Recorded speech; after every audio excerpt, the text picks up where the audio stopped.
El viejo pacto. Nuevo enfoque crítico. La premisa de la crítica textual es que doquiera se transmite un texto, ocurre una variación. Eso se debe a que los seres humanos son descuidados, falibles y ocasionalmente perversos.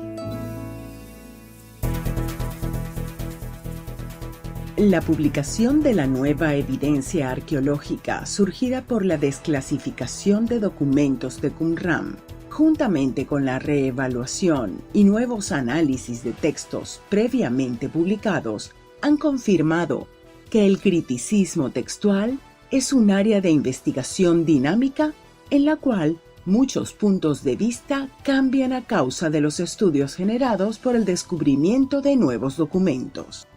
De allí que determinadas opiniones expresadas ayer deben ser corregidas hoy y pueden serlo en años por venir. Desde el siglo VIII después de Cristo se han levantado voces que reclaman el derecho por una lectura abierta y libre de las Escrituras como única fuente de la religión judía, sin la inserción de vocales, ni la tradición judía ni el Talmud. Entre las críticas a la vocalización destacan las opiniones de Hanan ben David, Sima ben Samuel, Elías Levita, Adam Clark, Ginsburg, Paul Calais y hoy en día la de Emanuel Tov y colaboradores. Las intensas labores de criticismo textual sobre la Biblia hebrea, realizadas principalmente por la Universidad Hebrea de Jerusalén, exhiben un nuevo enfoque crítico que hace necesaria una nueva evaluación en los testigos del Urtext hebreo.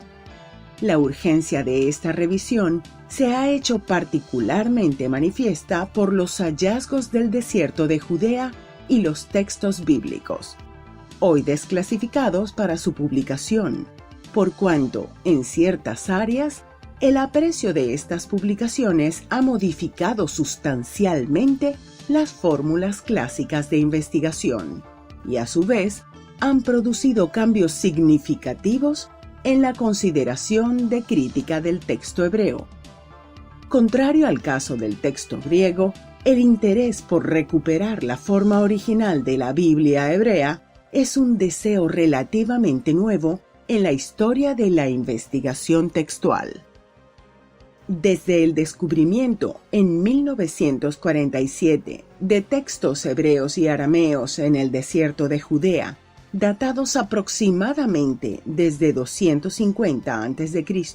hasta 135 después de Cristo, el conocimiento sobre el texto hebreo de la Escritura ha aumentado enormemente.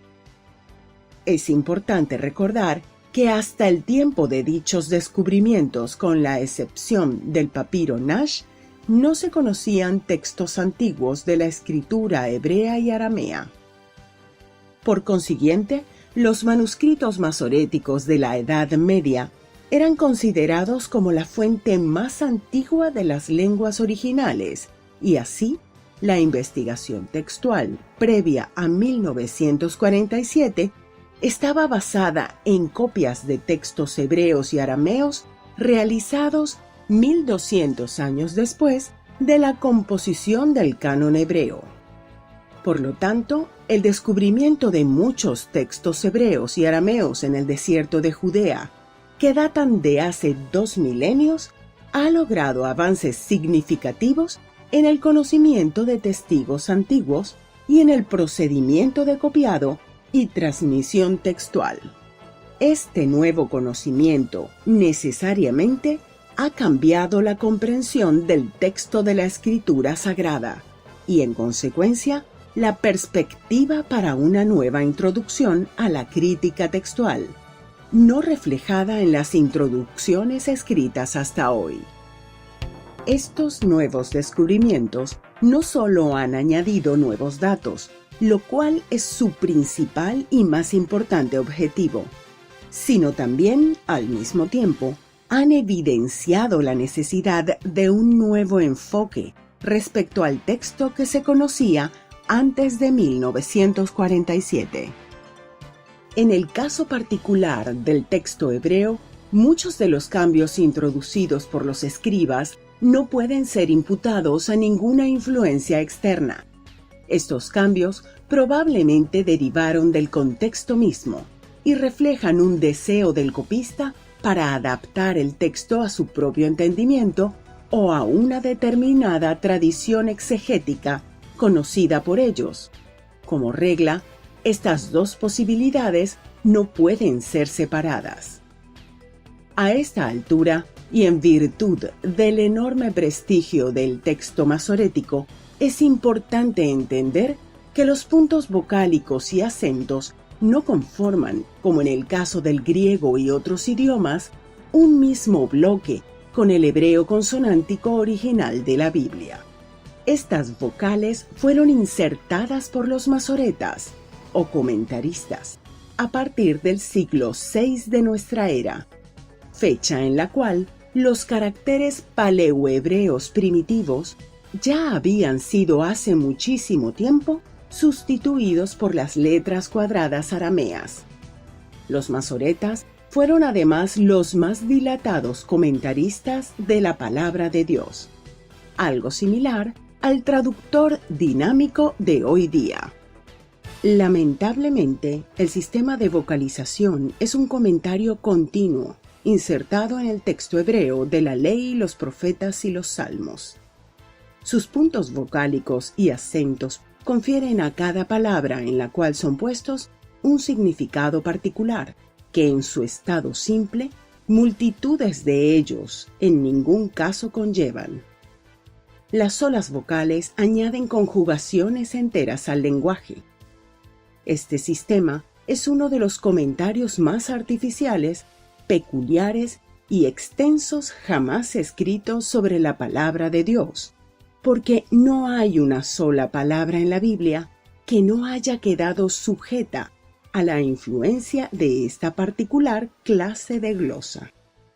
Por consiguiente, aun sin tener necesidad de añadir a, suprimir de o cambiar por una sola consonante de los manuscritos antiguos, la inserción de vocales y acentos dio a los masoretas el poder de cambiar dramáticamente el significado de casi cualquier pasaje de la Escritura, porque la prerrogativa de seleccionar vocales y acentos es, en gran parte, la prerrogativa de seleccionar palabras. Algunos eruditos afirman que la ortografía del texto masorético no es uniforme. Los sustantivos generalmente se escribieron con todas las vocales y puntos, mientras que los verbos fueron deletreados defectuosamente. Lejos de aceptar las pretensiones del texto masorético como texto normativo, la nueva evaluación crítica ha de ser realizada en función de lo que este texto realmente es, a saber, una versión más de la Biblia hebrea, escrita en un muy particular idioma llamado hebreo masorético. Es evidente que a través de tan largo tiempo, un considerable grupo de hebraístas ha estado consciente de ello, y que las diferencias entre el paleo-hebreo original y el idioma masorético debe haber llamado suficientemente la atención para diferenciar entre ambos. Sin embargo, no ha sido sino hasta muy recientemente que la crítica textual contemporánea ha podido alcanzar conclusiones científicas que le permiten calificar los hechos sin temor a descalificaciones tendenciosas. Las lecturas divergentes que surgen por la evaluación comparativa de la crítica textual son suficientemente convincentes para aceptar que la integridad del texto masorético en sus aspiraciones como texto normativo son insostenibles. Quizá en ninguna oportunidad en la historia de los acontecimientos envueltos en la transmisión del texto sagrado puedan cumplirse mejor las palabras del profeta Jeremías. ¿Cómo podéis decir, somos sabios, la ley de Yahvé está con nosotros, cuando la pluma engañosa del escriba la ha convertido en mentira? El descubrimiento y estudio de los manuscritos bíblicos del desierto de Judea han contribuido a la confirmación de la traducción masorética o rabínica, al pluralismo textual en los siglos que preceden al cambio de era. También han supuesto una revalorización del testimonio de otras fuentes, que en muchas ocasiones refleja fielmente un texto hebreo diferente y más antiguo que el masorético. Todo ello ha contribuido a un renacimiento de los estudios de la crítica textual del Viejo Pacto, un tanto aletargados en las décadas anteriores a la aparición de estos nuevos materiales. A la vez, ha replanteado el problema de las relaciones entre la crítica textual y la crítica literaria, y entre lo que se entiende por un texto crítico y lo que es un texto autorizado o canónico.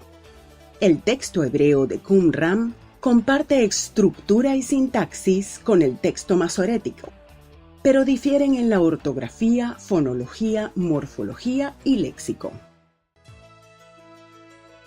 La Biblia Hebraica Crítica es un proyecto crítica mayor de la Sociedad Bíblica Iberoamericana, destinado a recuperar la forma original de la Biblia hebrea, tomando en cuenta la evaluación de los 4 principales testigos que son el texto masorético, el Pentateuco samaritano, la Septuaginta y los manuscritos del desierto de Judea. El concepto forma original debe entenderse como expresión de fe relacionada con la restauración de todas las cosas, previa a la parousia del Señor Jesucristo. Las experiencias de la crítica textual implícitas en la restauración del Nuevo Pacto griego están siendo oportunamente adaptadas para la viabilidad de esta obra. La Masora, letra pequeña en los márgenes de los manuscritos hebreos, consiste en la concordancia de vocablos y frases destinadas a salvaguardar el texto sagrado. En determinadas partes de dichos manuscritos se halla al margen una advertencia que dice: esta es una de las 18 enmiendas de los Soferim. Estas enmiendas se llevaron a cabo en una época anterior a la era cristiana y no pueden ser consideradas como variantes textuales, puesto que las respectivas notas marginales advierten que se trata de enmiendas. La mayor parte de ellas fueron hechas mediante el cambio de una sola letra, con lo que la alteración no luce tan grande. Un cuidadoso examen en estos pasajes muestra que el propósito de tales enmiendas se hizo por un equivocado sentimiento de reverencia, eliminando del texto ciertos antropomorfismos que se suponían ofensivos a Dios y por tanto no debían ponerse en labios de los lectores, mientras que el texto primitivo era conservado al margen. Sin embargo, desde la invención de la imprenta, los ejemplares impresos de la Biblia hebrea presentan el texto sin las notas masoréticas destinadas a salvaguardarlo, con lo que el conocimiento de dichas enmiendas se ha perdido para el lector. El texto original del libro de Números 12:12 registra nuestra madre y nuestra carne, pero fue cambiado a su madre y su carne, a fin de no ofender la dignidad de Moisés como caudillo de Israel y mediador de la ley.